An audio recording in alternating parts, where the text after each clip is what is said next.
Es 6 de junio de 1936 y un grupo de radicales de izquierda está siendo juzgado en el Palacio de Justicia de la ciudad rumana de Brașov. Uno de sus miembros es el futuro presidente de Rumanía, Nicolae Ceausescu, de tan solo 18 años. Acaba en la cárcel durante 2 años y medio por sus actividades en el entonces ilegal Partido Comunista.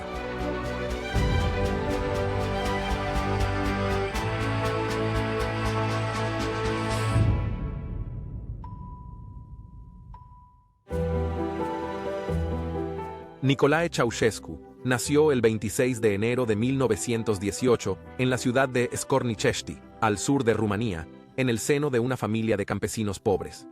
Sin terminar la escuela primaria, fue a trabajar a Bucarest como aprendiz de zapatero. Allí tuvo su primer contacto con la política. A los 14 años se afilió al entonces ilegal Partido Comunista de Rumanía. En los años 30, en la capital rumana, Bucarest, Ceausescu distribuyó folletos contra el sistema estatal de entonces, encabezado por el rey Carlos II. Instigó huelgas obreras y organizó reuniones de personas con ideas afines. En una de ellas, en 1939, Nicolae, que entonces tenía 21 años, conoció a la activista Elena Petrescu, con la que más tarde se casaría. Elena, en el principio ayudante de laboratorio, se convertiría en la mujer más poderosa y temida del país, a la que nadie se atrevería a llamar otra cosa que madre de la nación. Durante la Segunda Guerra Mundial, Ceausescu fue miembro del Comité Nacional Antifascista y, tachado de peligroso agitador comunista, alternó actividades clandestinas con estancias en prisión.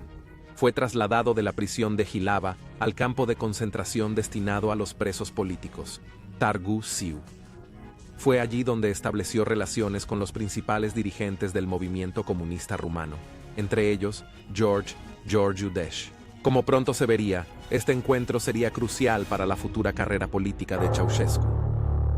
Durante la Segunda Guerra Mundial, Rumanía estuvo durante mucho tiempo del lado de Alemania, pero en 1944 se produjo un golpe de Estado en el país.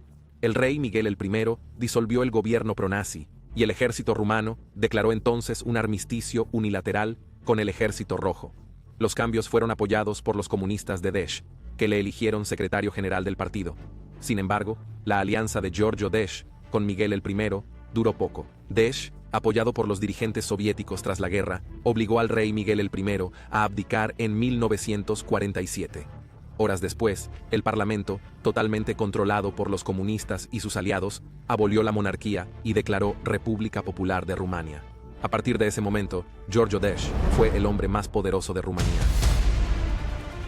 Gracias a él, Ceausescu asciende cada vez más en la escala del poder.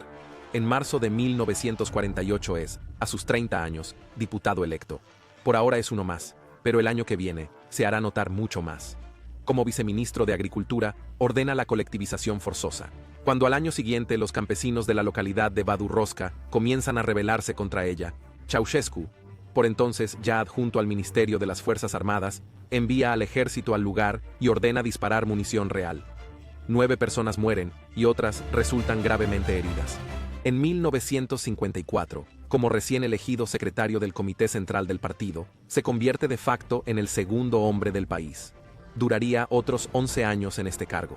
Luego, en 1965, muere el número 1, George Udeș, y 3 días después, el Comité Central elige a Ceausescu como el nuevo secretario general del partido, y por tanto, al gobernante de facto del país. Los primeros pasos de Ceausescu al frente del país despiertan entusiasmo, tanto en el mundo como entre los propios rumanos. En su país está tratando de reactivar una economía en declive, fomentando el desarrollo industrial y construyendo escuelas para aumentar la tasa de alfabetización.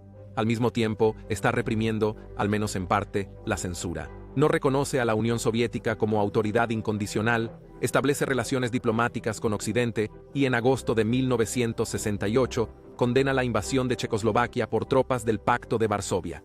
Rumania fue el único país miembro que no participó. Celor 5 țări socialiste în Ceoslovacia constituie o mare greșeală și o primejdie gravă pentru pacea în Europa, pentru soarta socialismului în lume. Ceausescu es descrito como el comunista más popular en Occidente. Pero entonces llega la ducha de agua fría. En 1971 visita China y sobre todo Corea del Norte. Allí queda cautivado no solo por las ovaciones y los ilimitados homenajes que recibe, sino también por el sistema de transformación nacional, un plan de rápido ascenso económico mediante el fortalecimiento de la industria pesada. El atónito Ceausescu anuncia así el llamado programa de sistematización de Rumanía. En la práctica, esto significa la destrucción de miles de pueblos y su sustitución por nuevos barrios de bloques de pisos. En 1974, Ceausescu se deja elegir al presidente vitalicio. Destituye a muchos de los funcionarios y nombra a amigos personales o directamente familiares para los cargos estatales más importantes. Su esposa Elena se convierte no solo en viceprimera ministra, sino que, a pesar de que ni siquiera ha terminado la escuela primaria, preside la Academia Rumana de Ciencias. Ceausescu también está construyendo un gran culto a la personalidad a su alrededor. Se le puede ver en cada esquina, y los artistas rumanos básicamente solo tienen dos opciones: o languidecer o apoyar y alabar al líder del país. El cumpleaños de Ceausescu es el mayor acontecimiento de cada año, con celebraciones espectaculares y desfiles multitudinarios que destacan las cualidades personales del presidente y sus innumerables logros. El llamado Palacio del Pueblo, el segundo edificio administrativo más grande del mundo después del Pentágono, se convertirá en un símbolo del régimen de Ceausescu. El edificio, con 100.000 habitaciones revestidas de mármol y oro, y el refugio antiatómico, tardó 10 años en construirse y consumía regularmente hasta el 25% del Producto Interior Bruto de Rumanía. También no se conservó documentación exhaustiva sobre el palacio debido a la paranoia del presidente. Son los proyectos megalómanos, la desorganización de la agricultura y la desacertada industrialización de los años 80 los que causarán el descalabro económico de todo el país. Para poder pagar sus deudas, Rumanía empezará a exportar al extranjero una gran parte de la producción agrícola e industrial del país. ¿El resultado? Rumanía se convierte en uno de los países más pobres de Europa. La gente carece de todo: comida, combustible, medicinas. Los niños rumanos mendigaban chicles en los andenes de los trenes, y para los adultos era un paquete de cigarrillos decente o un paquete de café increíblemente preciosos. En la segunda mitad de los años 80 estallaron disturbios en el país, que culminaron con una protesta masiva en la ciudad de Brașov, en el sureste de Transilvania. 20.000 trabajadores saquearon primero el ayuntamiento y luego gritaron consignas por las calles: «Abajo Ceausescu», «Abajo el comunismo» o «Queremos pan». Los círculos gobernantes aún consiguen dispersar a los manifestantes con la ayuda de la temida policía secreta, pero la revuelta de Brașov asesta un duro golpe al régimen. El final definitivo llegará a finales del año 1989. Estallan disturbios en Timișoara, provocados por una protesta contra el desalojo previsto de Laszlo Tőkés. Así lo ordenó el tribunal, después de que el político y pastor rumano criticara al régimen en la televisión húngara. Se le ordenó abandonar su parroquia de Timișoara y trasladarse al campo. Muchas personas no están de acuerdo y forman una cadena humana alrededor de la casa del cura para defender a su pastor favorito. La acción se convierte en una manifestación contra el régimen y Ceausescu llama al ejército, que utiliza tanques y armas de fuego contra los manifestantes. No se conoce el número exacto de víctimas, pero se calcula que unas 70 personas murieron.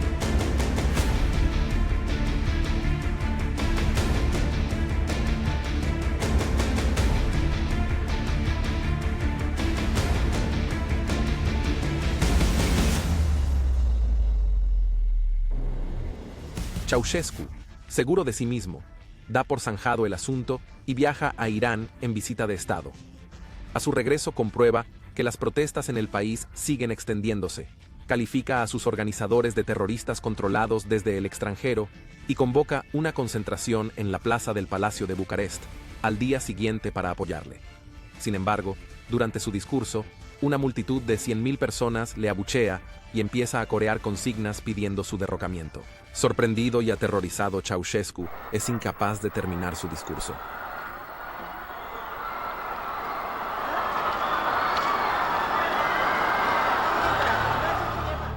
La protesta es reprimida por el entonces todavía obediente ejército. Al día siguiente, los soldados se unirían a los cientos de miles de manifestantes que volverían a tomar las calles. El segundo intento de Ceausescu de terminar su discurso ante la población fracasa, y él y su esposa tienen que huir de la multitud enfurecida hasta el tejado de la sede del partido, donde son recogidos por un helicóptero. Pero la huida no dura mucho. Después de que el piloto los abandona, los chauchescas vagan sin rumbo por los campos, pero pronto son capturados por un miembro de la milicia local y llevados a la base militar cerca de Bucarest. Para entonces, el Frente de Salvación Nacional se ha hecho con el control del país. Formado por un grupo de antiguos funcionarios comunistas y otros miembros destacados del régimen caído, complementados por unos pocos disidentes, su líder es el antiguo colaborador de Ceausescu, Ion Iliescu. En el caos en que se sumirá el país, el centenar de víctimas hasta ahora ascenderá a más de 1000 en el 100.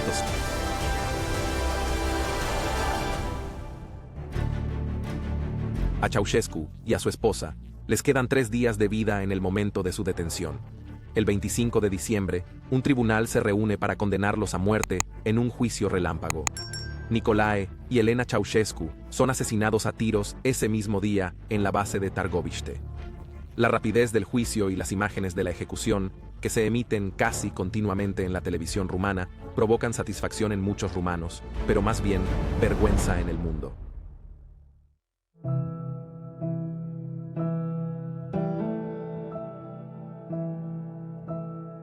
Así termina la historia del hombre que fue el gobernante absoluto de Rumanía durante casi un cuarto de siglo. Un hombre que sin embargo condujo a su país al totalitarismo rígido y a la pobreza generalizada. Y como el camino de Rumanía hacia la libertad en 1989 fue el único sangriento, el propio Ceausescu pagó un precio más alto que cualquier otro jefe comunista de los países del antiguo bloque soviético.